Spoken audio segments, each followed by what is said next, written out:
Locker Room. I am one of your hosts, Justin Ham, and thank you so much for joining us as we journey through tough issues that guys face as athletes and as people in general. Let's welcome our guest today, Andrew Johns, as he is here today to help us navigate the questions of guys, God, and doesn't matter. Andrew, thank you so much for taking some time out of your busy senior year to hang out with us for a minute. But if you could just give us a little background about yourself, this is your first time on the pod. Yeah, man, this is cool. So I appreciate you having me on here. Just a little background. I grew up in Middleburg, New York.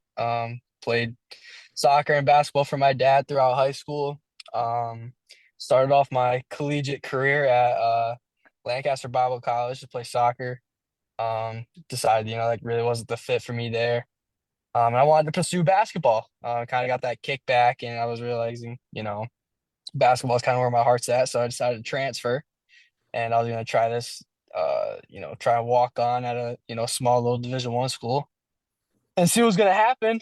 And God luckily gave me the strength to go and try out. And luckily, a couple days later, got that email saying, welcome to the squad. So I've been here for the last 3 years, and now I'm kind of pursuing the life after school. So Oh man, that's so exciting. And one of the things that I love about how you just described all of that is you said you got your kickback for playing basketball. So what was it about basketball that drew you or it to you or you to each other? honestly, I don't know. I think part of it had to do with kind of my experience my freshman year of college, Hmm. and that whole scenario kind of just really lost the love for it. I enjoyed watching it still, but playing it really was the thing anymore. And so I decided, I might try and pick up basketball again and just see. Um, so I played on the JV team at LBC for a little bit, and that was up until obviously like the year ended, and Sure. started exploring different options once the summer hit. So kind of just started with, not having the greatest experience, I guess, my freshman year, and which Hmm. honestly, I mean, it sucks, obviously, but now that like I look back on it, I think it was obviously what was part of the plan, and Yeah. I think it worked out pretty well. Oh, I would agree with that 100%. Um, so what is it about basketball in general? Like from growing up to where you are now? Like what was it about basketball that made you fall in love with it? I think it's just the way that it's like one language that everybody can speak, I feel like. Hmm. And it was something where I was able to, create friendships and bonds that otherwise I would never have probably had. Yeah. Obviously, like, I played club soccer, and I was never really close with those guys. Like, I didn't really have like a push or feel towards them. And when it just came to basketball, I feel like it was just one of those things where we all just were super close. I mean, I started with AAU too. Like, I still talk to those guys, and that was 6 years ago. Hmm. So I just think it was just the way that, basketball is a universal language that can just bring everybody together that really drew me to it. And what were some of the challenges when you were trying to kind of get into the whole idea of playing basketball? Because I mean, let's just call it what it is. Physically, you're not 6'7". Nah, Nah, man, that was definitely the biggest thing. It was kind of like that's kind of what held me back, honestly, because I mean, you look at some of these guys, dude, and they're like, you know, their point guards are 6'4", 6'5". Hmm. Now, like that's the game that we have, and it was kind of one of those things where I just had to like let God just, pave the road and just hope that, if it works out, it works out. If it doesn't, it doesn't. But I think using my size as an advantage almost, it's like no one's gonna have a quicker first step than me. Hmm. Um, I can get a shot off quick. I can do all the little things really well. And I think if that's what I focus on is doing the little things well, then the bigger things are gonna come right behind that. Hmm. And I just had to kind of trust that and trust, my training and what I've been told and stuff like that. So, and it took a lot of just, watching clips of, how bigger guys move and Hmm. just realizing, all right, I can figure out how to get around that. Yeah. So you were able to take something that from the outside looking in, people might look at as a disadvantage, being a Yeah. little bit undersized, and then that you turn hmm that into your biggest advantage. Talk a little bit about that. Yeah, I mean, I knew I had to get a legit jumper down. I mean, I wasn't gonna be able to, you know, get one dribble down the lane and just get a little set shot. I had to be able to rise up and shoot above guys. And I think that's where like a lot of my game kind of just came from, was being able to, get inside the arc and be able to rise up for a jump shot. And then obviously like my shooting ability on the around the 3-point line was something that always helped me a lot. But I had to, especially when I got to college and decided like this was going to be it, like I had to develop more than just a 3-point game. Hmm. And so being able to figure out how to use my body in order to get into certain gaps and finish around the rim and stuff like that. I mean, it was super challenging because like I have to do something I'm not naturally supposed to be doing. So Yeah. being able to figure that out was definitely a challenge. But once I kind of got it figured out and got my body used to those motions, it kind of came just right along with, you know, shooting the ball too. So yeah, let's kind of look at that a little bit. So that's what I always say. I mean, for those of you who aren't, I still am a high school coach. I played my whole life, and maybe someday you're going to coach. But it's like the beauty of sports is that it teaches us how to deal with real life situations through the avenue of Mhm. athletics. So how have you been able to take that experience of that having to look at the disadvantage and turn it into an advantage? How have you been able to use that in your everyday life? Just look at it as, if the odds are going to be stacked against me in something I love, like basketball, the odds are going to be stacked against me everywhere else. And Mm, I think being able to look at it through that lens, not in like a negative way, like, sure. oh, the odds are stacked against me, I'm not going to be able to do this, blah, blah, blah. Like, yeah, bro, the odds are stacked against you, so go kick them down. You know what I'm saying? So it's like one of those things where it's like, I kind of love that challenge, whereas like the odds are stacked against me, quote unquote, but figure out how to use that as something that you can just, as like almost a motivator, but at the same time, it's something that's like, the odds aren't really stacked against me. It's just more of a mind block. Mm, Because if I went into everything with the odds are stacked against me, like I'm just creating a mind block for myself. Like if I went into, the tryouts and the walk-ons my first year here, as the odds are stacked against me, obviously they were. Like there's no dude there that's 5'7". right. Everyone there is 6 foot plus. But if I looked at that as there's a bunch of 6'7" walls in front of me, like what kind of mindset is that, So I had to like figure out like, okay, I'm 5'7", there's 6'7", whatever. Figure it out. And that's kind of how it's always been for me, is just learning how to figure it out. And once you figure it out, it's just so much sweeter. No, for sure. And I mean, knowing you, I mean, again, full disclosure, I've known you your whole life. Yep. You are my cousin's son, so you're my cousin. But Uh-huh. one of the things that I have always admired about how you operate and how you live your life is that your faith is something that's very important to you, and you live Hmm. with your faith out loud. So Yep. one of my favorite verses is, he will keep us in perfect peace whose mind is stayed on him. So Hmm. how are you been able to, from that perspective of keeping your mind stayed on what God has for you and his plan for you, how have you been able to use that as you're going about overcoming these challenges and kicking down these walls and not letting adversity keep you down? Well, yeah, I mean, kind of just a little like backstory, I guess. My faith hasn't always been, rock solid. Hmm. Like I mean, especially after, I'm not gonna blame it on this, but like especially after my first year of college, it kind of was like you're at a Bible college and everything is the complete opposite. Sure. And then, I'm kind of getting back into it. Like I didn't like stray away, I would say, but I definitely was kind of like a little shook. Hmm. And then, the summer of like 23 hit, I think, and it was kind of just like, screw this whole thing. Like this is just dumb, you know? And I was kind of just like riding my own wave. I was like doing whatever like I felt I wanted, and that, was hurting relate the relationship with my parents. It was kind of just one of those things where it's like I didn't really care what anyone had to say. Sure. And I was just gonna ride my own wave. You're gonna tell me no, I'm gonna do it anyway. And I realized how, like now looking back on it, like how like stupid. Like, what are you doing? And it wasn't healthy at all. I mean, it was, you're expecting to just do whatever you want and then expect, good results to come with that. But then, the you know, school year hits and now that I'm like away from home, I'm kind of like, okay. Like obviously that was a sucky summer, sucky year.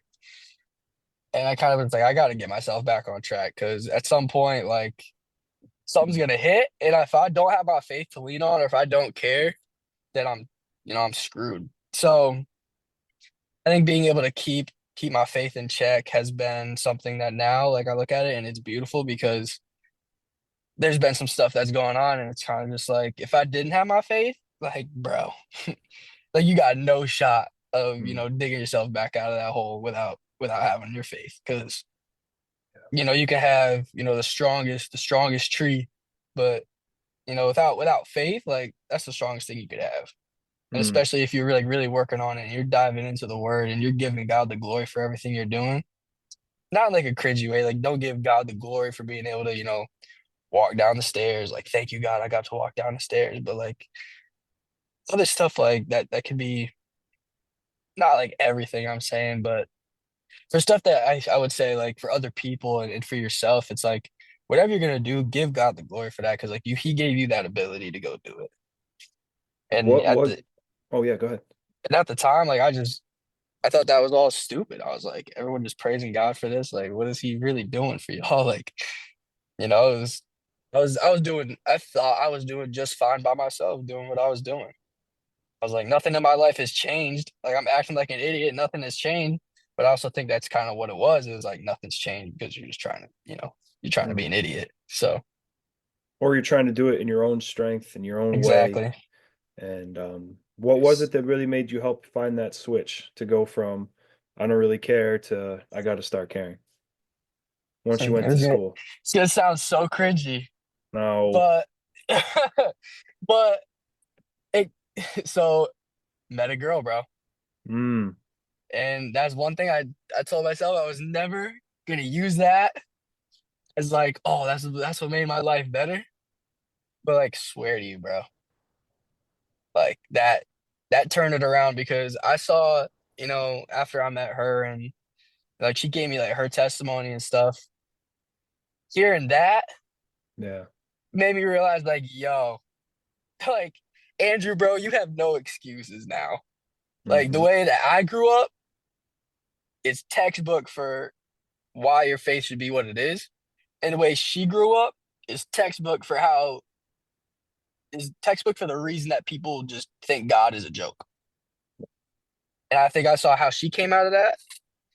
And like she knew like, just kind of how I moved around. Like she knew I wasn't like completely solid at the time. And she should have told me, she's like, if you're gonna talk to me, like you need to like straighten up. You need to tighten up a little bit. So then and she didn't like put it on me as like you need to like get your faith in check. Like she never used that as like if Right. you're gonna talk to me, like God comes first, I'm like she never used that. So I'm like, all right, I really gotta like figure it out. And once I figured my faith out, stuff with basketball started to go well. I was finally like cool with going to school. Um, Everything around me just kind of just started lighting up, and you know, is a good feeling when like you can get your faith in check, and then everything else is kind of just like a huge weight lifted off your shoulders. So here's a question I like to ask when people, because I think about this sometimes. Did the weight actually get lighter, or did you find yourself getting stronger and being able to carry it? Oh, I would say I think I found myself getting stronger and just being able to carry it for sure because your faith is like working out. Hmm. Like you don't dive into the word, you don't, lift that thick book you got. That's right. You're not gonna get stronger just like going to the gym. You're not gonna get stronger if you don't lift weights. That's right. So I think definitely that for sure. So as you found your faith getting stronger, your readjustment and like the putting God first and Hmm. everything kind of falling underneath that, you Yep. found yourself kind of getting success more, quote, success than the things that you were chasing after. Yeah, for sure. And I kind of hit that spot where, I was asking God, I'm like, just give me like an answer. And I just kept getting like, if it's meant to be, it'll be, Mm. and I was like asking, I was like, just take all this negativity that like I've had built up behind me, I'm like, just let it go. And I lost friendships from it, but I look back on that now, I'm like, those friendships were kind of like were the buildup of me starting to be an idiot, Mm, you know?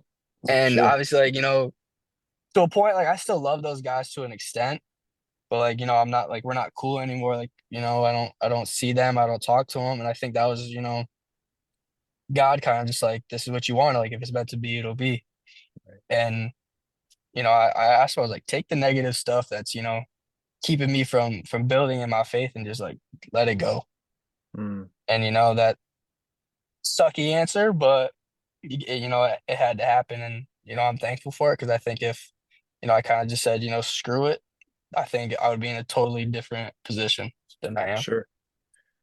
So thinking about that, you kind of said it like letting go of some of this negativity. Like I don't necessarily want you to go into super detail, but like what are some of those specific things that you knew needed to change?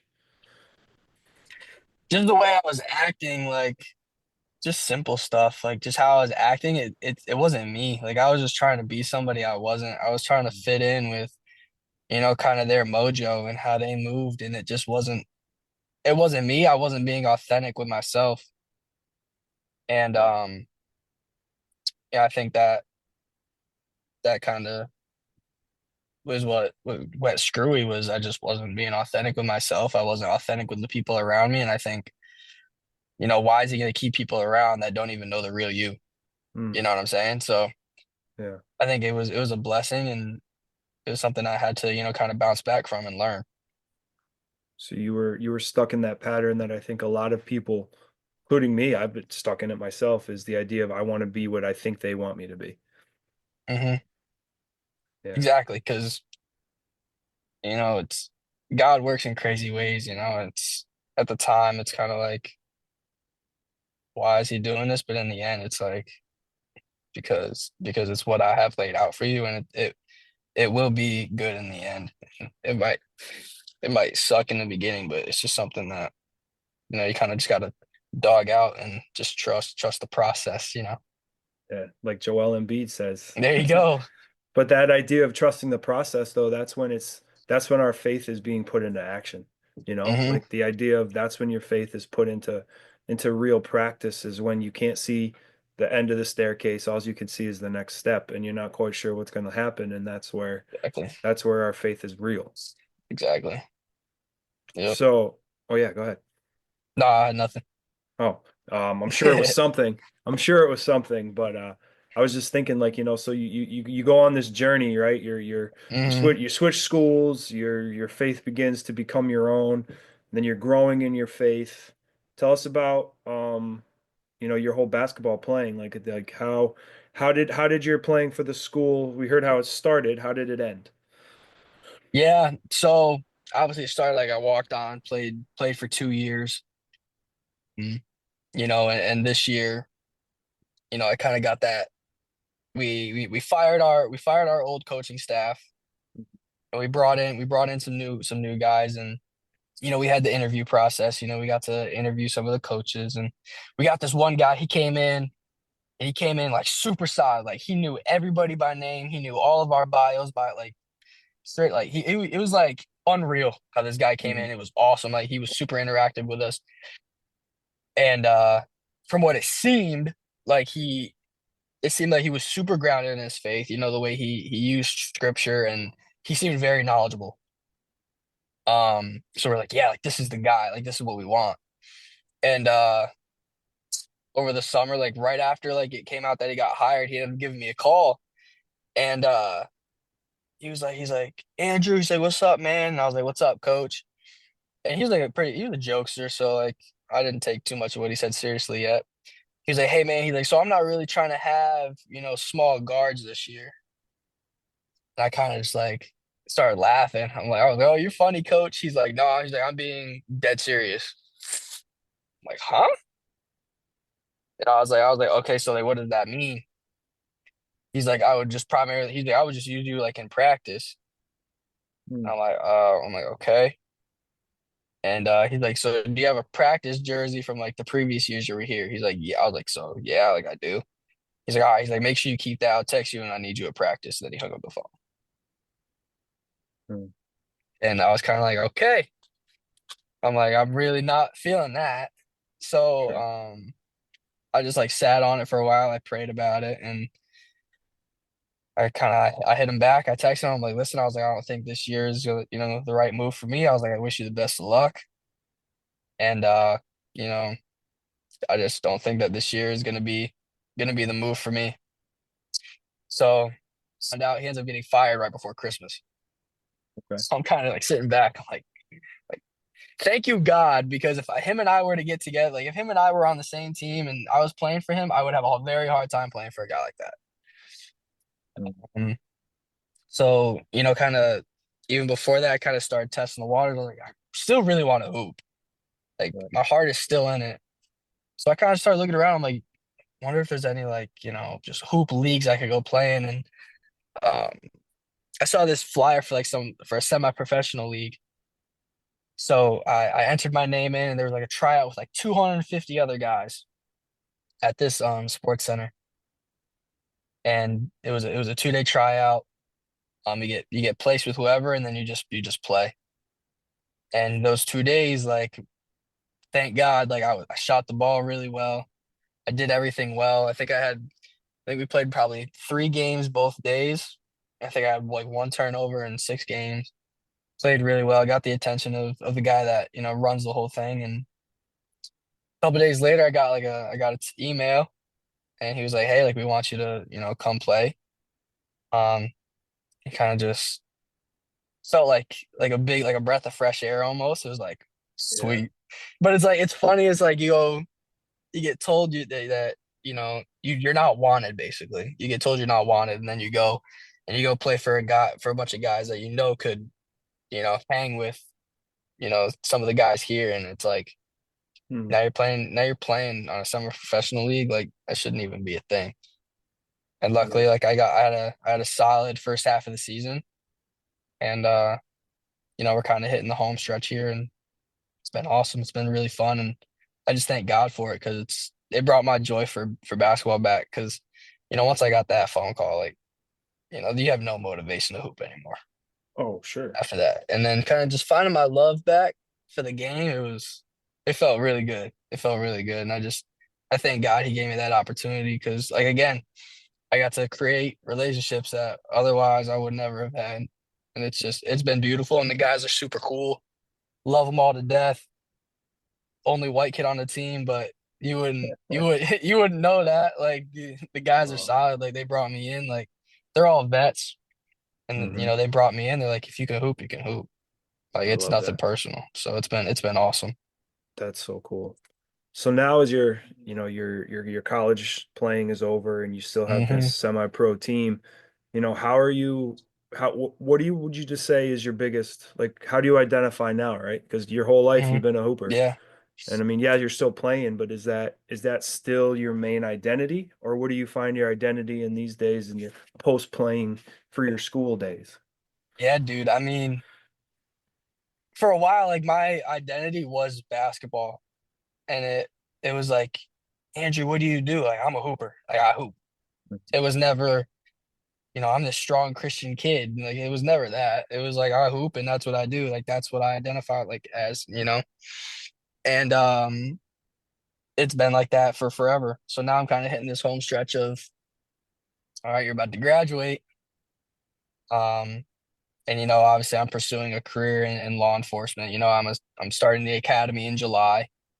Real life is kind of hitting, and I wouldn't say like I'm like I would say I'm satisfied in the fact that basketball is going to be over. Like I'm satisfied with knowing like I did my time.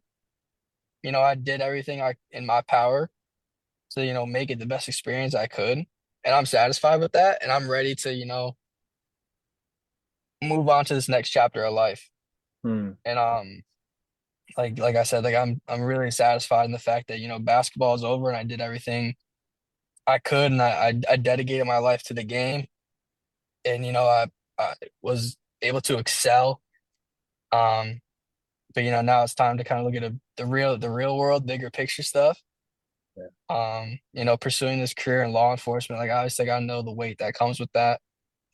And I wouldn't say I'm gonna make that that's not gonna be my new identity, but I think I'm gonna be able to use my identity in what God has given me and my abilities that God has given me and use that in law enforcement.